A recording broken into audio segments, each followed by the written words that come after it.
Assalamualaikum warahmatullahi wabarakatuh. Perkenalkan, nama saya Ronaldina Ovasin dengan NIM 22060240. Pada kesempatan kali ini, saya akan membahas sebuah materi yang berjudul proses pengambilan keputusan dalam perusahaan.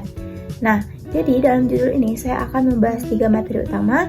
Yang pertama itu mengenai proses pengambilan keputusan dan sistem informasi. Yang kedua itu mengenai dukungan sistem informasi dalam proses pengambilan keputusan. Dan yang terakhir itu mengenai sistem informasi eksekutif dan kerangka balance scorecard. Baik, langsung saja kita akan masuk ke dalam materi yang pertama, yaitu mengenai proses pengambilan keputusan dan sistem informasi. Nah, pada umumnya sistem informasi dan proses pengambilan keputusan ini merupakan satu kesatuan yang saling terhubung, yang dimana dengan adanya sistem informasi, maka proses pengambilan keputusan juga menjadi lebih mudah. Nah, sistem ini merupakan satu kumpulan yang saling terhubung satu sama lain yang tujuannya adalah untuk mencapai tujuan organisasi itu sendiri. Nah, sedangkan informasi merupakan sebuah data yang telah diolah sehingga menjadi sebuah makna yang dapat membantu dalam proses pengambilan keputusan itu sendiri. Nah, secara umum proses pengambilan keputusan ini merupakan suatu rangkaian rangkaian langkah yang sistematis yang digunakan untuk memilih solusi terbaik dalam menyelesaikan masalah dan juga mencapai tujuan organisasi. Nah, dalam praktiknya, keputusan ini tidak hanya bergantung pada intuisi, tetapi juga pada dukungan sistem yang lebih rasional, terstruktur, dan juga informasi yang dapat meminimalkan risiko. Nah, dalam proses pengambilan keputusan ini juga terdapat langkah-langkahnya loh.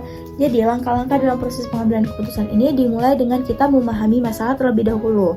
Nah, jadi sebelum kita mengambil keputusan, kita harus memahami apa sih masalah yang terjadi. Nah, setelah kita memahami masalah yang terjadi, langkah selanjutnya yang harus kita lakukan adalah kita akan mengumpulkan dan menganalisis data.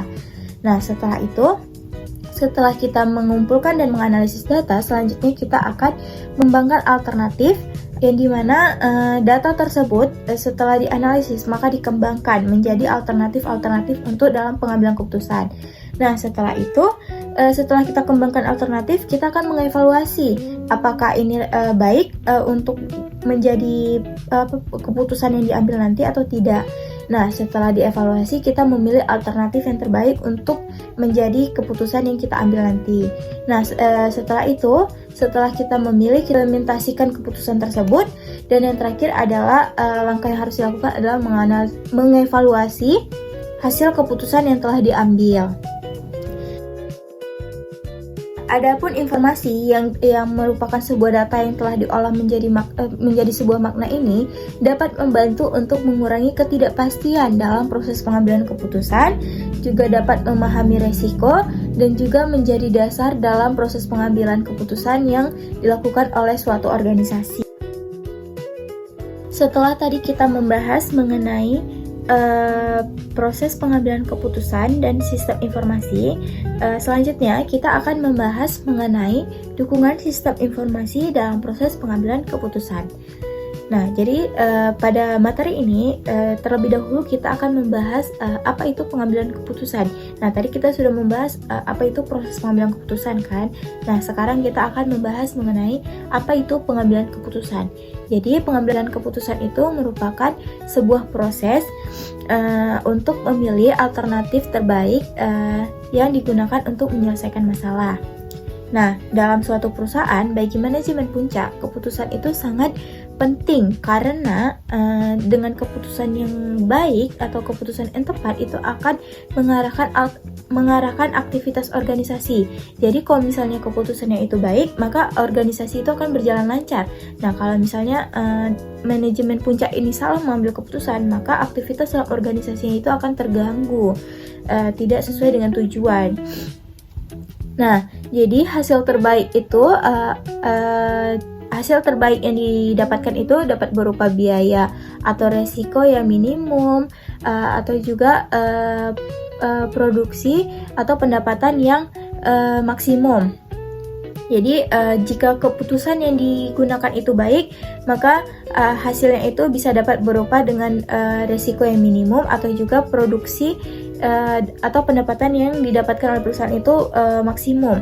Adapun jenis-jenis pengambilan keputusan itu terbagi atas 3 kelompok. Yang pertama itu ada berdasarkan tingkatan manajemen, yang kedua ada berdasarkan regulitas, dan yang ketiga itu ada berdasarkan lingkungan. Jadi pengambilan keputusan itu tidak hanya berputar di perusahaan saja, tetapi ada berdasarkan regulitas, ada juga berdasarkan lingkungan, dan juga berdasarkan tingkatan manajemen yang ada di dalam perusahaan tersebut.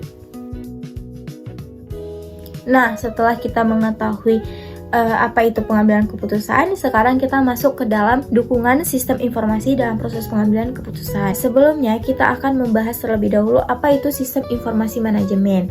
Jadi, sistem informasi manajemen atau biasanya disebut SIM itu merupakan sebuah rangkaian informasi yang mendukung pemimpin atau pemilik pangkat tertinggi dalam perusahaan itu untuk menjalankan tanggung jawabnya dalam organisasi. Nah, dengan memanfaatkan teknologi atau SIM ini, maka akan dapat meningkatkan kecepatan dan juga ketepatan dalam proses pengambilan keputusan dan juga kapasitas pengelolaan data, sehingga manajer itu memiliki lebih banyak pilihan dalam pengambilan keputusan. Nah, adapun dukungan sistem informasi manajemen ini dalam proses pengambilan keputusan itu, yang pertama yaitu menyediakan informasi yang akurat dan relevan, yang kedua itu mempercepat analisis, yang ketiga itu menambah alternatif keputusan. Jadi dengan adanya SIM ini, maka alternatif keputusan itu dapat lebih banyak untuk misalnya lebih banyak yang diberikan kepada pemimpin dalam pengambilan keputusan. Nah, selanjutnya itu ada mengurangi resiko kesalahan, terus juga dapat memudahkan monitoring serta kontrol, dan juga dapat memperkuat kondisi antar bagian dalam organisasi. Nah, jadi itu dia dukungan sistem informasi dalam proses pengambilan keputusan. Seperti yang saya bilang di awal tadi, bahwasanya SIM dan proses pengambilan keputusan ini saling terhubung, karena dengan adanya SIM ini maka proses pengambilan keputusan itu pun juga menjadi lebih mudah. Selanjutnya kita akan masuk ke dalam materi yang ketiga, yaitu materi terakhir mengenai sistem informasi eksekutif dan juga kerangka balance scorecard. Nah, sistem informasi eksekutif atau SI itu merupakan sebuah sistem yang digunakan oleh manajer strategis yang bertujuan untuk memantau kinerja perusahaan secara menyeluruh, yang dimana SI ini membantu manajer strategis atau manajer puncak itu dalam menyediakan laporan yang ringkas, akurat, dan juga mudah dipahami yang bertujuan untuk mendukung keputusan strategis. Nah, sistem ini mampu mengintegrasikan data dalam bentuk internal ataupun eksternal, yaitu dengan menyajikan bentuk visual interaktif serta memungkinkan analisis tren dan proyeksi. Nah, selain itu, SI ini juga mempermudah identifikasi masalah, terus juga dapat meningkatkan koordinasi antar unit dan juga dapat mendorong efisiensi sehingga organisasi itu menjadi lebih adaptif, kompetitif, dan juga berkelanjutan. Selanjutnya, kita akan membahas mengenai BSC atau Balance Scorecard. Jadi, BSC atau Balance Scorecard ini merupakan sebuah sistem yang digunakan oleh manajemen kinerja yang digunakan untuk menilai keberhasilan perusahaan secara seimbang, yaitu tidak hanya dari aspek keuangan saja.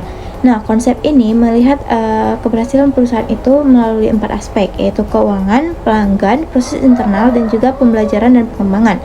Nah, dengan memperhatikan keempat perspektif tersebut, organisasi itu dapat mengetahui sejauh mana strategi sudah berjalan, menjaga kepuasan pelanggan, dan juga meningkatkan efisiensi kinerja. Nah, sekaligus juga mendorong peningkatan kualitas SDM dan juga mendorong inovasi. Nah, BSC juga dapat membantu menyelaraskan strategi dan juga tujuan operasional, sehingga organisasi itu menjadi lebih terarah, konsisten, dan berkelanjutan. Sekian penyampaian materi mengenai proses pengambilan keputusan yang dapat saya sampaikan. Lebih dan kurang saya mohon maaf. Saya akhiri. Wassalamualaikum warahmatullahi wabarakatuh.